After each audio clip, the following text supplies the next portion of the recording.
قیام آفرینان، هموطنان عرب در خوزستان، زنان و مردان به جان آمده در تبریز و تهران، کرج و اصفهان و کرمانشاه و سراسر ایران، دلیران کانونهای شورشی، خواهرانم، برادرانم، پسران و دخترانم، ایران در زیر بار سنگین دو ویروس منحوس، کرونا و ویروس ولایت، کمر راست کرد و دیگر بار به قیام برخاست.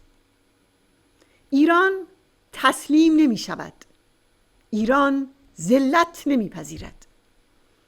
در خوزستان چو عضوی به درد آورد روزگار، در ایران دگر عضوها را نماند قرار.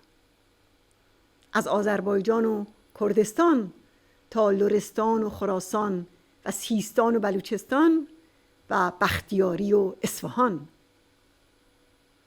آنچه را که خامنه‌ای نزدیک به 1.5 سال با بازگذاشتن عمدی راه گسترش کرونا می‌خواست از آن جلوگیری کند، به وقوع پیوست.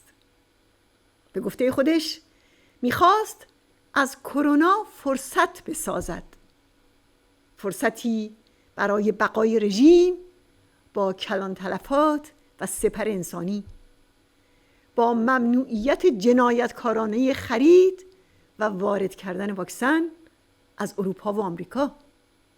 اما قیام مردم ایران که این بار از خوزستان تشنه و رنج دیده شعله کشید، تا کنون دست کم 14 استان را در بر گرفته است.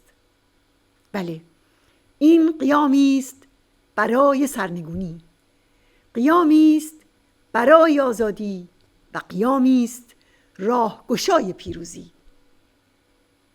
به نسل شورشگری که انتخاب کرده که هیئت حاکمه خونخوار و مرتجع و دزد و فاسد رو به زیر بکشد و یک جمهوری دموکراتیک و آباد و آزاد در ایران برقرار سازد، هزاران درود. به خانواده های شهیدان در ایزه و اهواز، شلنگ‌آباد و کوتعبدالله، ماهشهر و جراحی، علی گودرز و شهرک طالقانی و شوش درود. این شهیدان فدیه‌های آزادی مردم ایرانند. آنها نمرده اند، بلکه زنده ترین زندگانند، زیرا که ایران را به جنبش و حیات مبارزاتیش بازگردانده اند. شعله‌های قیام نوری بر خوزستان انداخت و جهان بر بلای موهشی که آخوندها بر سر این استان زرخیز آورده اند چشم باز کرد.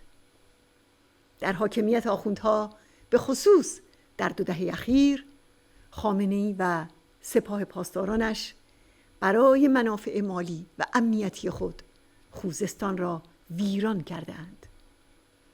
پرآبترین استان کشور را به جای رساندند که بسیاری از مردمش نه تنها در فقر و بیکاری می‌سوزند، نه تنها به آوارگی و حاشیه نشینی محکوم شده اند، بلکه حتی آب آشامیدنی هم ندارند و فریاد العطش سر می‌دهند. اما حالا برخاستگان قهرمان خوزستان و سایر استانهای به پا خاسته به میدان آمده اند تا به این حاکمیت ظالمانه پایان دهند. آفرین بر شورشگران دلیر و کانونهای شورشی مؤسسان پنجم که تا آنجا که توانستند در شهرهای مختلف برای جلوگیری از نقل و انتقال آدمکشان خامنه‌ای آتش به پا کردند و مسیر امداد رسانی نیروهای سرکوبگر را بستند. این بخشی از تلاش‌ها و اقدامات و عملیات ضد اختناق است که شورشگران برای ارتقاء روش‌های قیام و گسترش و تداوم جنبش بزرگ مردم ایران در پیش گرفتند. این قیام با صدها نشانه روشن نشان داده است که جامعه ایران در یک موقعیت انقلابی است و آمادگی اجتماعی برای سرنگونی رژیم به تمام و کمال وجود دارد. ولی واضح است که رژیم خود به خود فرو نمی افتد. به قول مسعود باید 100 بار بیشتر جنگید و مقاومت کرد، چرا که در مصاف با چنین رژیمی تنها راه برای آزادی ارتش آزادی است. بله، شورشگران این چنین پیروزی می سازند.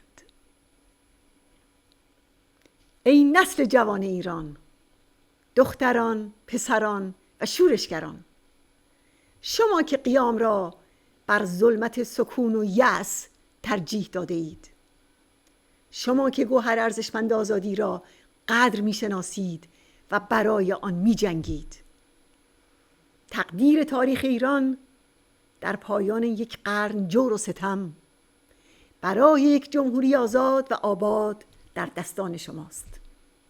قیام شما از خوزستان تا تهران و تبریز و اصفهان شکوه ایستادگی ملتی است که ذلت نمیپذیرد. داستان تاریخ ما قیام است و ایستادگی.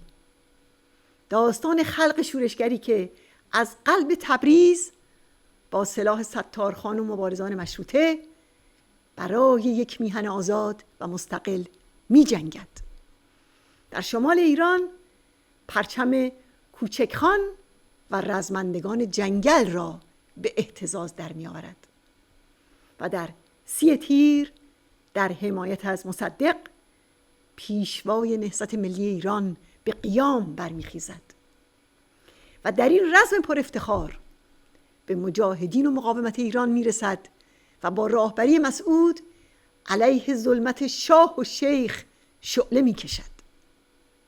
طرحی نو و نسلی نو در مبارزات آزادی بخش ملت ایران، نسلی که در نبردی طولانی برای آزادی از جان و خانمان میگذرد، زندانها و چوبه های دار را پشت سر میگذارد و تکثیر می شود در 1000 اشرف در سراسر ایران.